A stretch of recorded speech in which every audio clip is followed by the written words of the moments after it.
আপনারা সবাই মনে করেন আমরা জয়নুল আবেদিন রাদিয়াল্লাহু তাআলা আনহুর ওই ইমোশন, ওই ফিলিংস, মনে করেন যে আমরা হুজুরের সাথে, হুজুরও কাঁদছে আমরাও কাঁদছি। আমাদের সামনে হুজুর বলছে মাইজভান্ডারি কেবলা কাবা। আসেন আমরা আজকে মাইজভান্ডার দরবার শরীফ থেকে 1300-1200 বছর পিছনে চলে যায়। আমরা জানান দেই হুজুর আপনারা দুনিয়া থেকে চলে গেছেন, ইয়াজিদ হয়তো সেই দিন জিতে গেছে, কিন্তু আপনাদেরকে বলতে চাই হুজুর আপনারা হেরে যান নাই।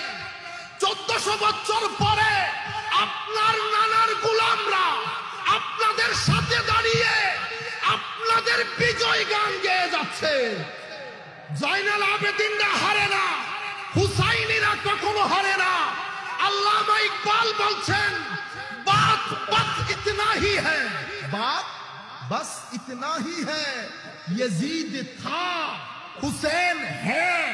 তো কথা শুধু এতটুকু, ইয়াজিদ বলেন, ফেরাউন বলেন, নমরুদ বলেন, সবাই এক সুতোয় গাঁথা। এরা ছিল, এরা ছিল, হুসাইন আছে, হুসাইন থাকবে। আল্লামা ইকবাল বলছেন